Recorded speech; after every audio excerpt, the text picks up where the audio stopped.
Bonjour à tous et bienvenue à notre rendez-vous hebdomadaire sportif sur Rodage 24. Comme vous le savez, on va parler toujours du sport, du football en particulier, et on va débriefer les matchs de la Ligue des Champions, de la 5e journée de cette Ligue des Champions qui s'est déroulée en milieu de semaine. Et comme toujours, je suis avec mes consultants, les deux madrilènes, qui étaient ensemble la semaine dernière. J'espère que vous allez bien. Très bien. Et j'espère que vous avez bien assuré l'intérim la semaine dernière. Exactement, mais très heureux une fois encore de retrouver un plateau bien garni avec l'équipe Suisse qui est de retour. Et j'espère très bien que ça serait un peu... Je sais que vous allez bien depuis l'élimination du Barça. Et voilà. Je sais que vous allez bien, donc pas besoin de vous le demander. On revient tout à l'heure après le jingle. Retour sur ce plateau, on va parler rapidement des matchs qui se sont déroulés le mardi dernier. On va commencer rapidement avec les grands matchs, les matchs à haute intensité. On va commencer rapidement avec le match du Chelsea, de Chelsea. Chelsea qui allait se qualifier sur la pelouse autrichienne de Salzbourg. Oui, exactement. L'équipe de Graham Potter se déplaçait du côté de Salzbourg. Et ça a été un match à haute intensité, et surtout avec la nouvelle tactique du nouvel entraîneur, Graham Potter. On voit une possession de balle catégoriquement dominée par les Blues, et surtout un grand croître, Matteo Kovacic, qui a marqué un but exceptionnel. J'adore ce joueur, il est très intelligent. Exactement. Et le but de Kai Havertz aussi, qui a doublé totalement la mise pour les Blues, qui ont permis aux Blues de se qualifier immédiatement. Très bien. Mine de rien, depuis l'arrivée de Graham Potter, Chelsea va bien. Bien sûr. Par hasard, il n'a perdu aucun match. Bien sûr, toujours invaincu depuis l'arrivée de son entraîneur Graham Potter, grâce au but du croate Matteo Kovacic de Havertz. Les Blues de Chelsea restent en tête de leur groupe dans le confort. Et à noter, au début, ils étaient derniers, sous les ordres de Thomas Tuchel. Mais après le départ de Thomas Tuchel, on a vu une équipe éclaboussante, une équipe surréveillée d'une façon magnifique. Donc du coup, c'était Thomas Tuchel le problème, c'est ça? C'était pas Thomas Tuchel le problème, mais je vois plutôt que la tactique de jeu, le système de jeu de Graham Potter favorise clairement les joueurs des Blues.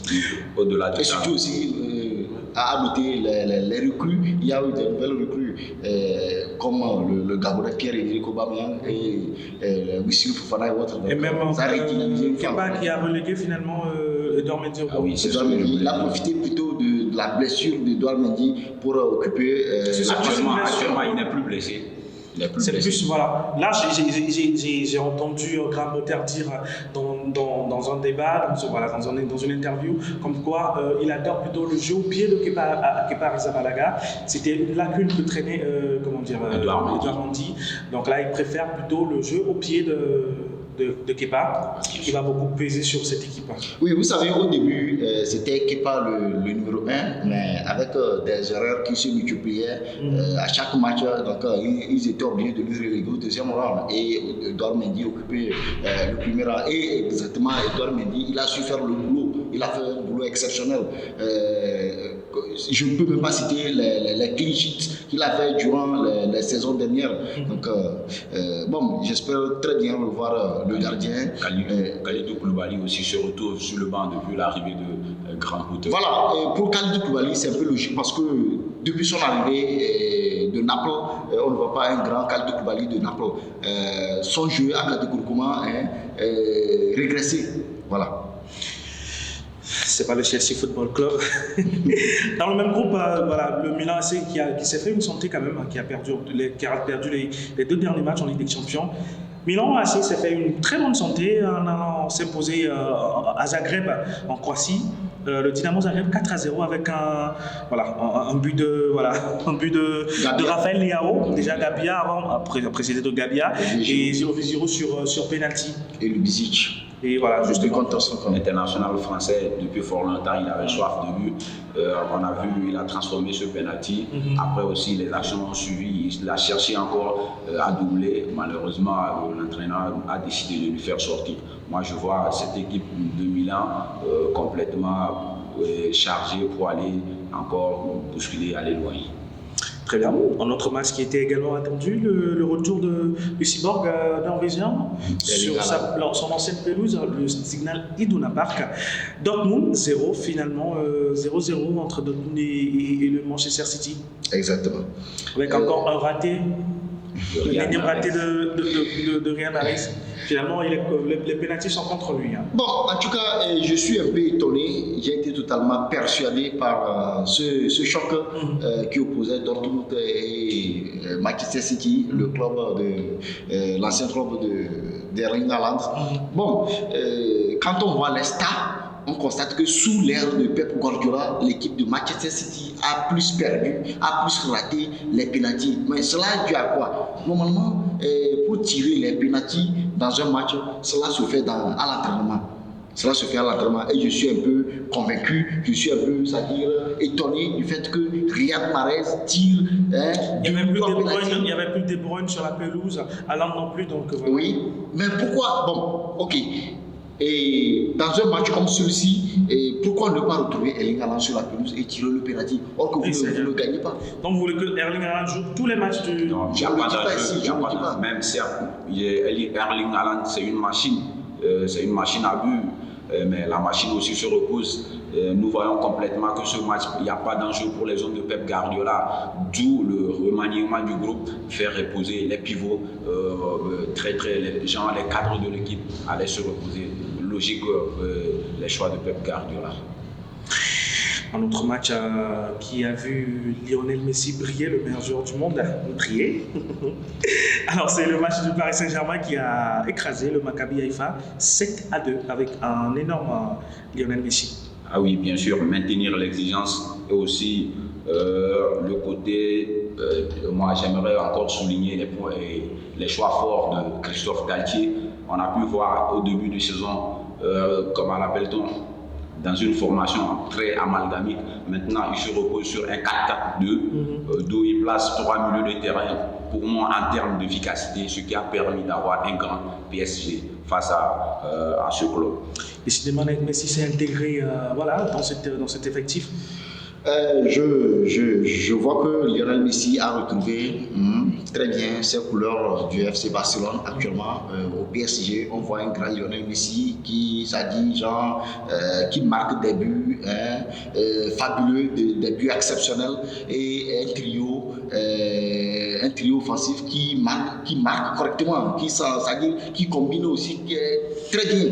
Déjà avec la combinaison Lionel Messi, Neymar, Mbappé, on sent que cette équipe du PSG, elle a, l'ambition d'aller loin, elle a l'ambition de franchir un cap qu'ils n'ont jamais franchi. Donc déjà moi je leur souhaite bon vent avec un grand doublé de Kylian Mbappé, le doublé également de Lionel Messi. Déjà on sent que cette équipe, cette attaque parisienne, elle est tellement en forme. Il faut aussi le meilleur joueur du monde. Non, il est parmi il est le meilleur joueur du monde. Non, le meilleur joueur du monde. Le meilleur joueur du monde, c'est Cristiano Ronaldo, vous le savez très bien. Comment le meilleur joueur du monde peut jouer? Excusez-moi, il faut souligner aussi que l'entraîneur Christophe Galtier a renversé les points, ramené Neymar au 10, placé Kylian Mbappé dans son côté préférentiel sur le côté.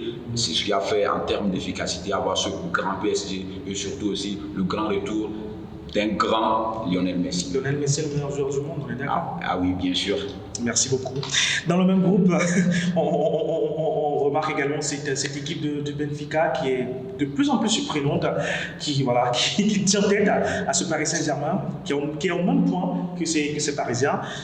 Benfica, malgré qu'ils aient souffert en fin de match, finalement, ils ont maîtrisé totalement cette équipe de la Juventus.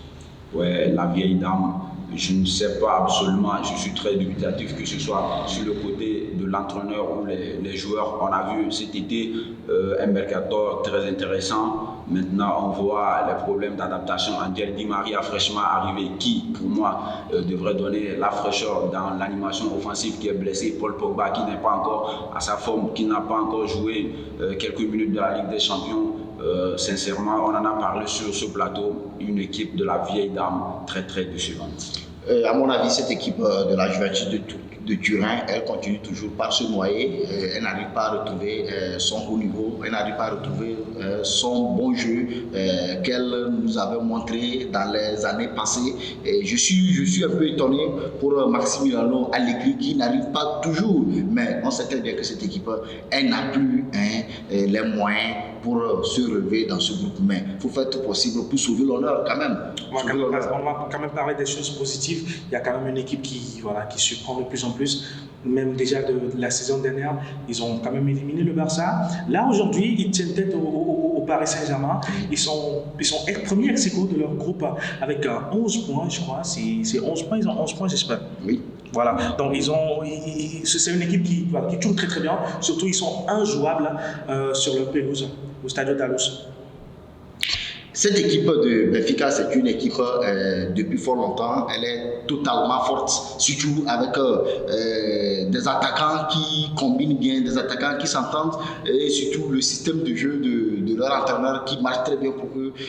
C'est ça, je peux dire aussi, c'est ça qui est la force de cette équipe du Benfica, cette équipe du Portugal.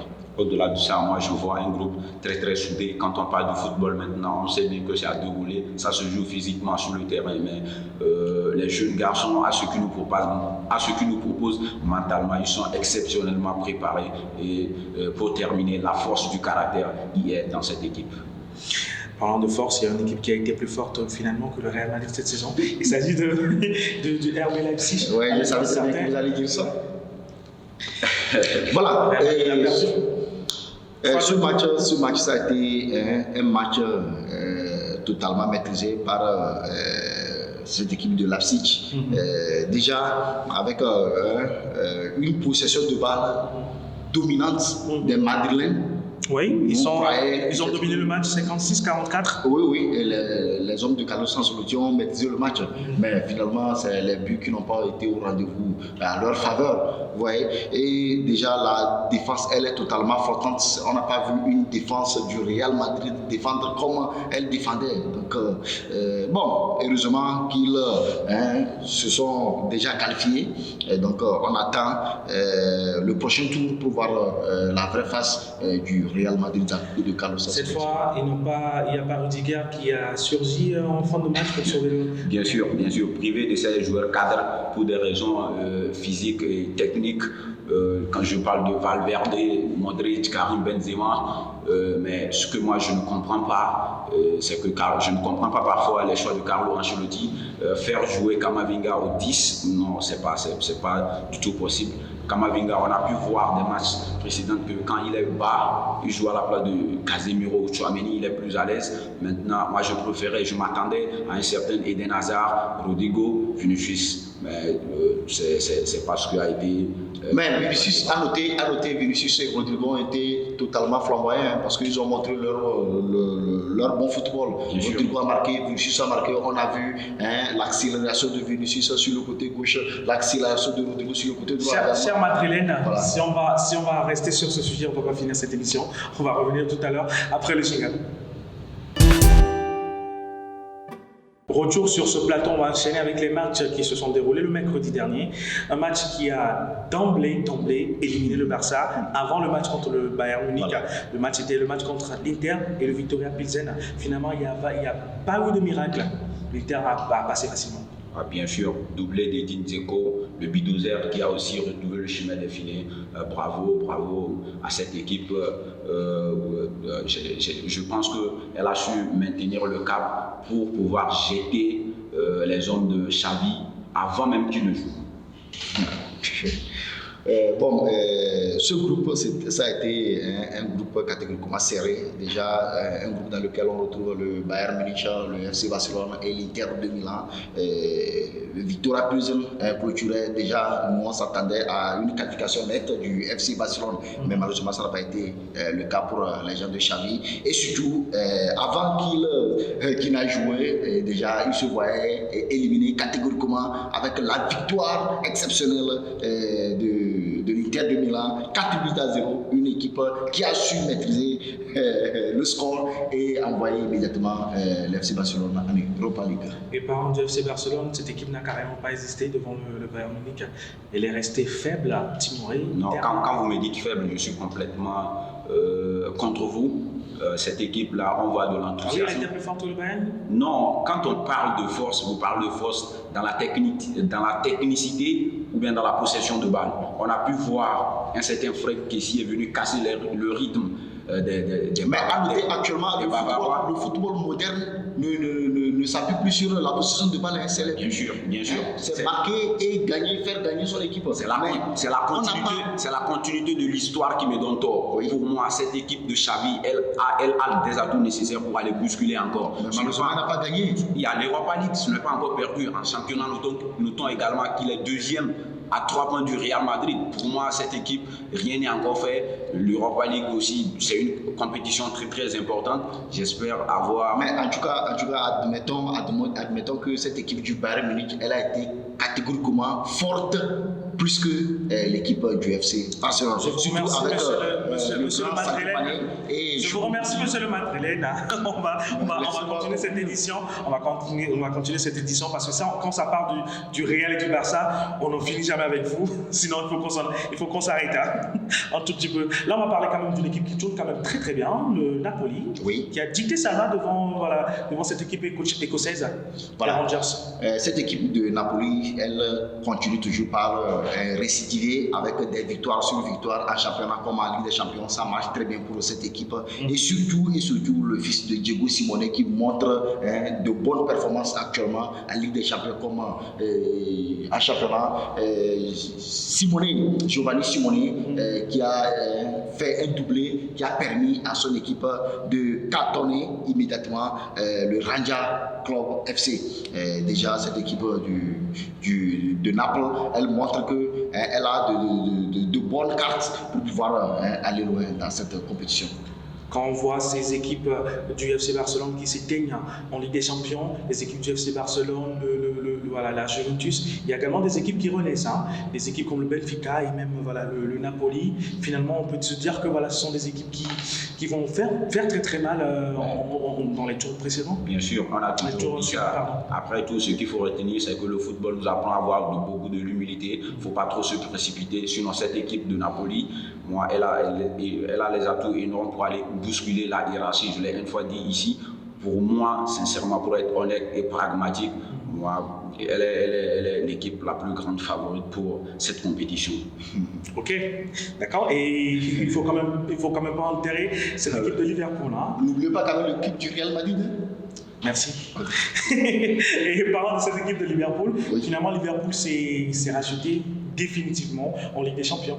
Même si ça va beaucoup moins en championnat, mais quand même, ils se sont relancés en Ligue des Champions.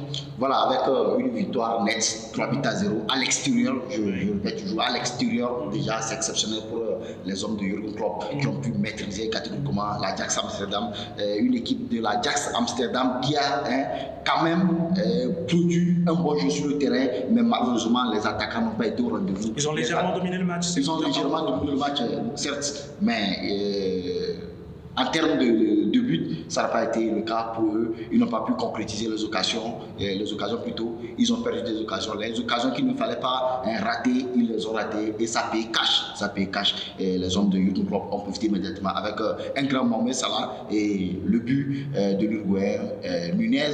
Oui, si vous vous rappelez très bien, la saison passée, c'est le but de Nunez qui avait éliminé l'Ajax Amsterdam. Cette fois-ci également, le but de Nunez a fait le break pour les hommes de Pep et plutôt Jürgen Klopp.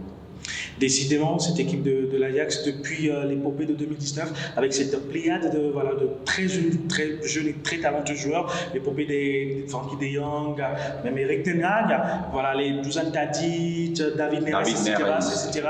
Depuis cette épopée, finalement, on ne voit plus l'Ajax. L'Ajax, on dirait, c'est une des descentes aux enfers. Elle n'existe plus depuis fort longtemps. Il n'y a plus la force de la collectivité, et la fraîcheur aussi. il n'est pas. Donc, je pense qu'il va falloir entre-temps réorganiser cette équipe, voir les adaptations nécessaires pour aller encore, s'ils veulent encore bousculer l'Europe. Très bien. Voilà. Et par rapport à ces équipes qui déçoivent, il y a encore une équipe qui décidément ne marche même plus, qui marchait avec un dispositif tactique qui était inédit, mais finalement, ça ne marche plus pour l'Atlético. Voilà.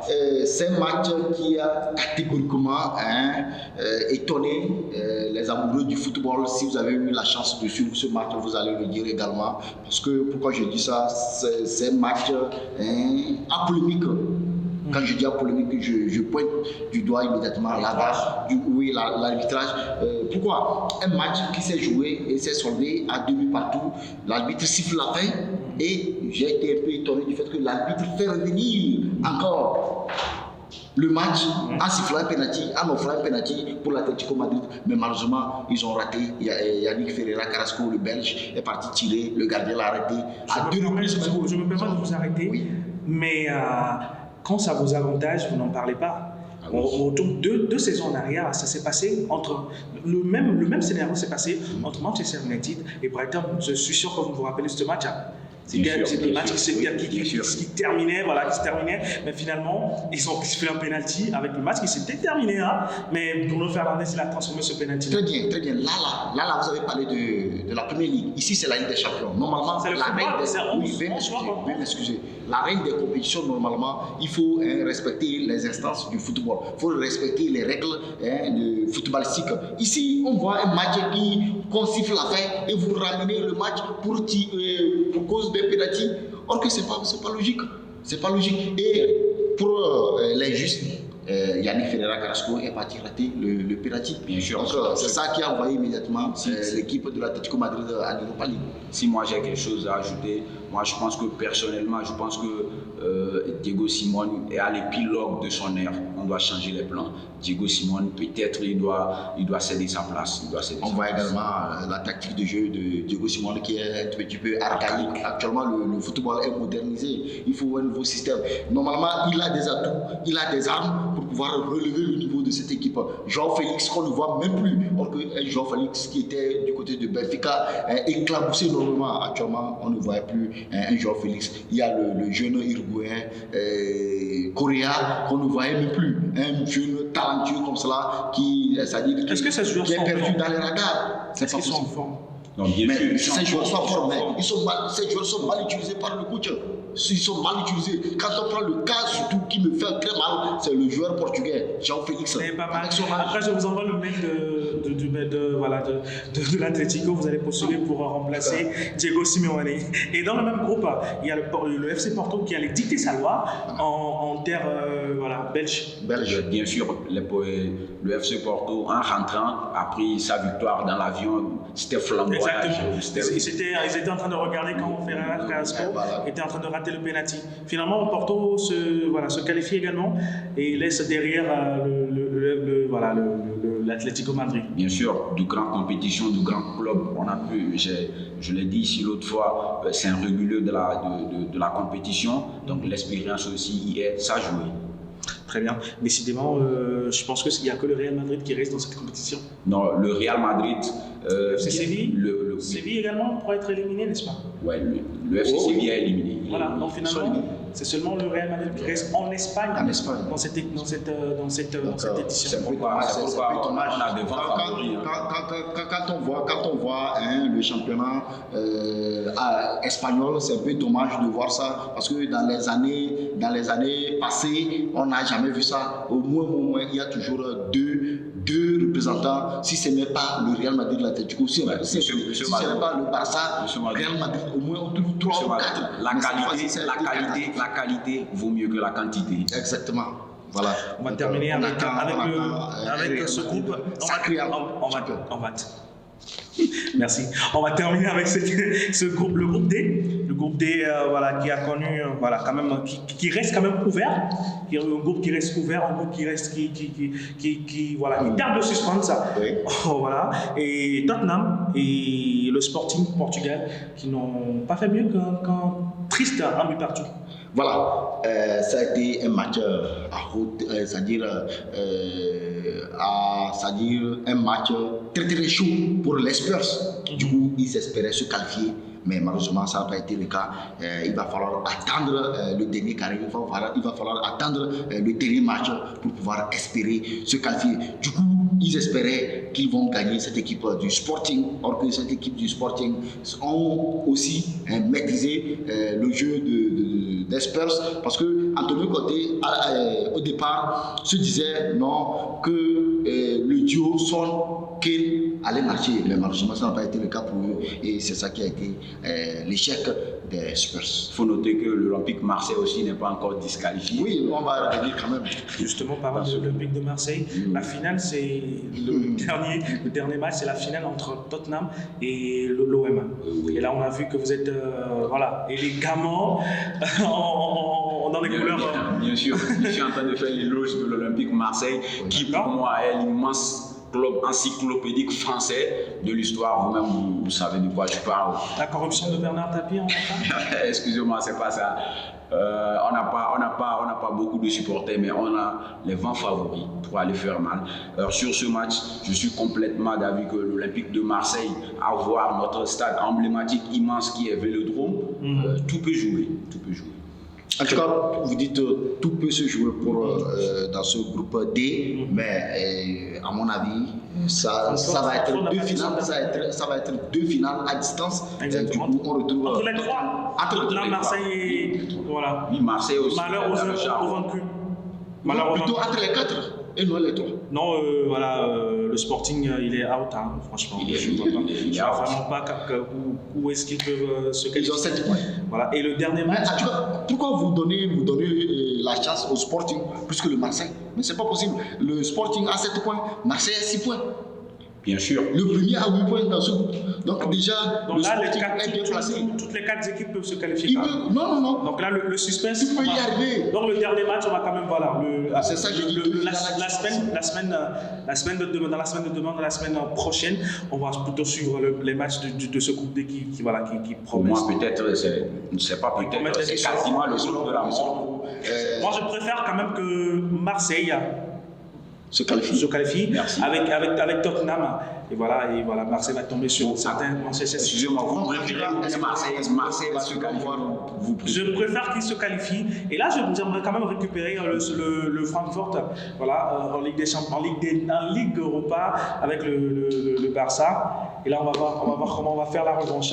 Quand même, voilà, on va quand même parler un tout petit peu de ce match entre le Francfort et Marseille, sachant bien quand même qu'il y a la différence de but particulière. Hein, bien sûr. Qui n'avantagerait même pas le FC Marseille parce qu'il a seulement battu 2 fois cette équipe de Sporting.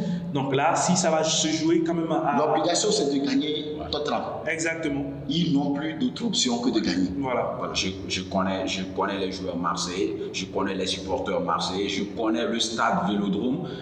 Donc, je suis très, très, très persuadé que l'Olympique de Marseille va aller faire mal et pourquoi pas espérer la qualification. L'entraîneur Igor Tudor est en train de faire un rassemblement au stade. J'espère que ça va marcher. Dimitri Payet aussi qui est conscient de la situation, qui s'entraîne en solo, ça va faire mal. Et moi je suis très persuadé qu'il y aura des incendies, des incidents dans ce match. Je le souhaite quand même pas, hein, mais je sais que voilà, quand on parle d'indiscipline totale, franchement les Français ils sont top, surtout les Marseillais. Sinon j'espère quand même voilà, que ça va bien se passer. Votre dernier mot? Bon, mon dernier mot, c'est de voir le FC Barcelone se relever en Europa League et ne plus commettre les mêmes erreurs. C'est faux, vous ne souhaitez pas que le FC Barcelone se relève. C'est faux, ne mentez pas. Votre dernier mot? Non, moi, mon dernier mot, je ne comprends pas les supporters, certains fans du football, ils sont en train de critiquer les choix de Xavi, même critiquer le FC Barcelone. Pour moi, pour être pragmatique et honnête, le FC Barcelone est actuellement en train de produire un bon jeu. Xavi, il est arrivé avec un effectif qui dandinait. Maintenant, il a inséré la force du caractère. Quand vous dites le FC Barcelone produit un bon jeu, oui. Ça, moi, je ne cautionne pas. Non, attendez. On parle du dernier mot. On parle du dernier mot. C'était le dernier mot. Ça, c'est plus un débat. C'est le dernier mot. C'est un dernier mot. Il est en Europa League. Il est à 3 points du Real Madrid. Pour moi, la saison n'est encore rien faite. Non, il est sur le bon voie. À 3 points du Real Madrid, tout peut basculer. Justement, tout peut se basculer. Merci pour votre participation. Vous n'êtes pas des Barcelonais. Ah oui. Moi seul, je sais ce que j'endure. Ok, tu crois? Ne parlez plus du Barça. Merci, je vous en prie. Sinon, je vais tomber dans les vapeurs. D'accord? Tout ce que moi je souhaite au FC Barcelone, voilà, c'est qu'il se relève malgré cette triste élimination. Voilà. J'espère qu'on va se relever et j'espère qu'on va battre toutes les équipes en Europa League. Il faut On quasiment va revenir chasser. très fort et j'espère quand même qu'on va revenir pour le Real Madrid. Mais d'ici là, voilà, il y a beaucoup de choses qui vont se passer, notamment la Coupe du Monde et on y reviendra. D'ici là, portez-vous bien. C'est la fin de cette édition. Merci à vous tous qui étaient là depuis le début. Voilà, on se retrouve dimanche prochain, même chaîne, même heure. D'ici là, portez-vous bien.